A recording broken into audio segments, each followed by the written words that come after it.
നിങ്ങളുടെ പാർട്ടിയുടെ നേതാവാണ് ഇപ്പോൾ അനിൽ ആന്റണി. ഇപ്പോൾ സ്വന്തം പിതാവിനെ കുറിച്ച് ഇങ്ങനെയാണ് പറയുന്നതെങ്കിൽ നാളെ എന്തെങ്കിലുമൊക്കെ പ്രശ്നം BJP-യുമായിട്ടുണ്ടെങ്കിൽ മോദിയൊക്കെ എന്തായിരിക്കും ഇയാൾ വിളിക്കുക? ഇന്നിപ്പോൾ ചർച്ചയ്ക്ക് വരാമെന്ന് പറഞ്ഞാൽ ചർച്ചയ്ക്ക് വരാതിരുന്നതിൻ്റെ രോഷമല്ല, പക്ഷെ ഉണ്ട്. അത് കാരണം ഒരു മിനിമം മര്യാദയുള്ള മനുഷ്യന്മാരൊന്നും ചർച്ചയ്ക്ക് വരാമെന്ന് പറഞ്ഞ് വരാതിരിക്കില്ല. പോട്ടെ, ഞാനത് വിട്ടു. ശ്രീ പ്രിൻറ്റു മഹാദേവ്, ഒരച്ഛനെ പ്രിൻറ്റുണ്ടോ?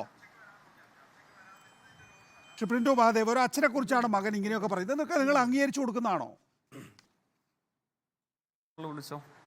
അല്ല സാർ, ഇതിനകത്ത് അച്ഛൻ മകൻ എന്നുള്ളൊരു വിഷയത്തെ നമ്മൾ കാണേണ്ട. പരിണിതപ്രജ്ഞനായിട്ടുള്ള ഒരു കോൺഗ്രസിൻ്റെ സമുന്നതനായ നേതാവായിട്ടുള്ള AK ആന്റണിയും BJP-യിലേക്ക് വന്ന് BJP-യുടെ യുവ നേതാവായിട്ട് പാർലമെൻറ്റിനകത്ത് മത്സരിക്കുന്ന AK ആന്റണിയുടെ മകൻ എന്നതിനപ്പുറത്തേക്ക് BJP-യുടെ ഒരു സ്ഥാനാർത്ഥിയായിട്ടുള്ള അനിൽ ആന്റണിയുടെ വാക്കുകളായിട്ട് അതിനെ കണ്ടാൽ മതി. നമ്മുടെ AK ആന്റണി തന്നെ അദ്ദേഹത്തിന് ഇന്നത്തെ പത്രസമ്മേളനത്തിൽ പറഞ്ഞല്ലോ, ഞാൻ KSUവിൻ്റെ കാലഘട്ടം മുതൽ തന്നെ കുടുംബം വേറെ രാഷ്ട്രീയം വേറെ. ഒരു രാഷ്ട്രീയപരമായിട്ടുള്ള രണ്ടുപേരുടെ ഒരു ചർച്ചയായിട്ടും രണ്ടുപേരുടെ പരസ്പരം അങ്ങോട്ടും ഇങ്ങോട്ടുമുള്ള കാര്യങ്ങൾ ബോധിപ്പിക്കുന്നതിൻ്റെ ഭാഗമായിട്ടുള്ള കാര്യമായിട്ട് അതിനെ കണ്ടാൽ മതി.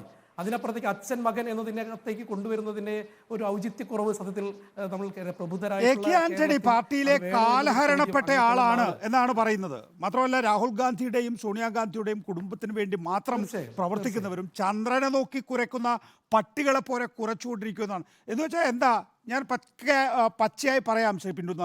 ഒന്ന്, കാലഹരണപ്പെട്ട നേതാവാണ്. രണ്ട്, ചന്ദ്രനെ നോക്കി കുരയ്ക്കുന്ന പട്ടികളെ പോലെ കുരച്ചുകൊണ്ടിരിക്കുന്നു പറയുമ്പോൾ AK ആന്റണിയെ പട്ടിക്ക് സമാനനായ ഒരു മനുഷ്യനായിട്ടാണ് അനിൽ ആന്റണി കാണുന്നത്. അത് പറ്റുമോ ഇല്ലയോ എന്നുള്ളതാണ്. അങ്ങനെയല്ല, ഇതിനകത്ത് കാലാഹരണപ്പെട്ടു എന്ന് പറയുന്നത് സത്യമാണല്ലോ. കോൺഗ്രസ് എന്ന് പറയുന്ന പ്രസ്ഥാനം കാലാഹരണപ്പെട്ടു കഴിഞ്ഞ പ്രസ്ഥാനം തന്നെയാണ്. ആ കാലാഹരണപ്പെട്ട പ്രസ്ഥാനത്തിൽ നിന്ന് രാഷ്ട്രീയത്തിൽ ബുദ്ധിപൂർവ്വം ചിന്തിക്കുന്ന ആളുകളൊക്കെ തന്നെ പുതിയ സ്ഥലങ്ങൾ, അവർക്ക് പ്രവർത്തിക്കാൻ അനുകൂലമായ സാഹചര്യമുള്ള സ്ഥലങ്ങളിലേക്ക് വരും.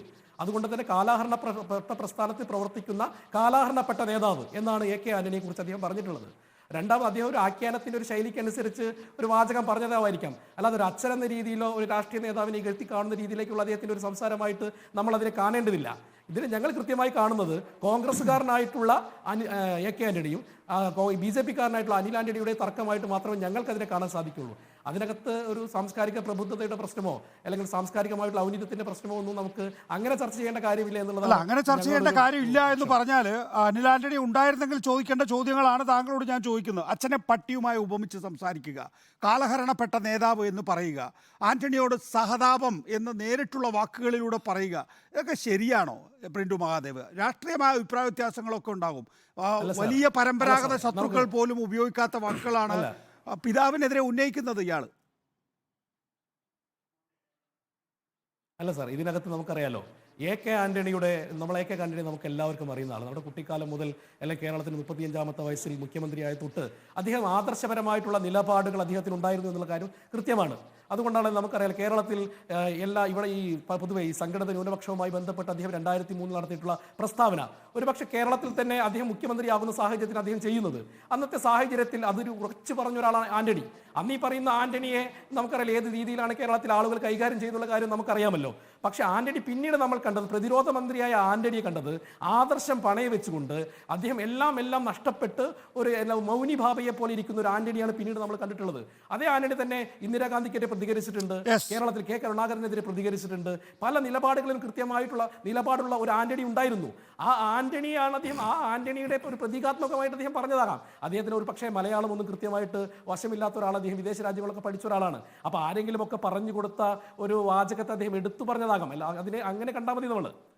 അങ്ങനെയൊന്നല്ല കേട്ടോ, അദ്ദേഹം വിദേശ രാജ്യങ്ങളിലൊക്കെ പിന്നീട് പോസ്റ്റ് ഗ്രാജുവേഷന്റെ കാലഘട്ടത്തിലൊക്കെയാണ് പോയത്. അദ്ദേഹം ഇവിടെയൊക്കെ പഠിച്ച ആൾ തന്നെയാണ്. ആണെങ്കിലും അല്ല, സൗജന്യങ്ങൾ നിങ്ങൾ നീട്ടിക്കൊടുക്കുക.